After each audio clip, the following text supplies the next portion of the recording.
So here we have the Skoda Fabia on an 11 plate. I'm going to start off by showing you around the outside of the car, and then we'll hop in and run through some controls on the inside. But from the outside you can see it's a 5-door car with alloy wheels and tinted windows. Let's start off inside the boot and then we'll work our way around the rest of the car from there. As we approach the back of the car, you can see that we've got a 60/40 split folding rear seat and plenty of boot space as well. Okay, so we're just going to work our way back round to the front of the car and then we'll hop in and run through some controls on the inside. But now that we've done a full circle of it, you can see it's in fantastic condition the whole way round.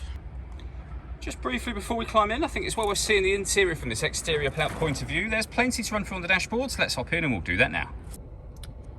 Okay, now that we're inside the car, we're going to start with the dials. We have the rev counter and coolant temperature gauge on the left-hand side and the speedometer and fuel gauge on the right-hand side. In the middle, you can see we have the trip computer. It'll also show you at the very top what gear this car is currently in. We're in park at the moment. This is an automatic gearbox in this car. And at the bottom, the total mass of the car, which is 64,985. If we back out to the steering wheel, we have some stereo controls on the left-hand side just here. And then the stereo is in the center, which we'll come to in just a moment. Above that, we have our hazard warning light. We have our air conditioning, so you can determine the temperature, the fan speed, and the direction the air is being distributed in. You can turn your air conditioning off, back on. You can recirculate the air that's in the car. It's a great way of heating it up or cooling it down quickly depending on the temperature you set here. And we then have our traction control and rear heated screen as well. Below that, we have the stereo for the car. So we got the main volume for the stereo over here.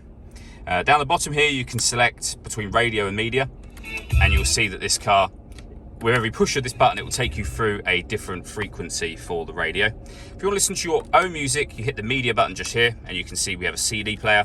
We've also got the ability to be able to use the auxiliary input as well. Underneath that, we have deadlock, so you can lock the car doors from the outside. The gear lever for the fully automatic gearbox, and back here, a 12-volt charging socket and the auxiliary input I mentioned a moment ago.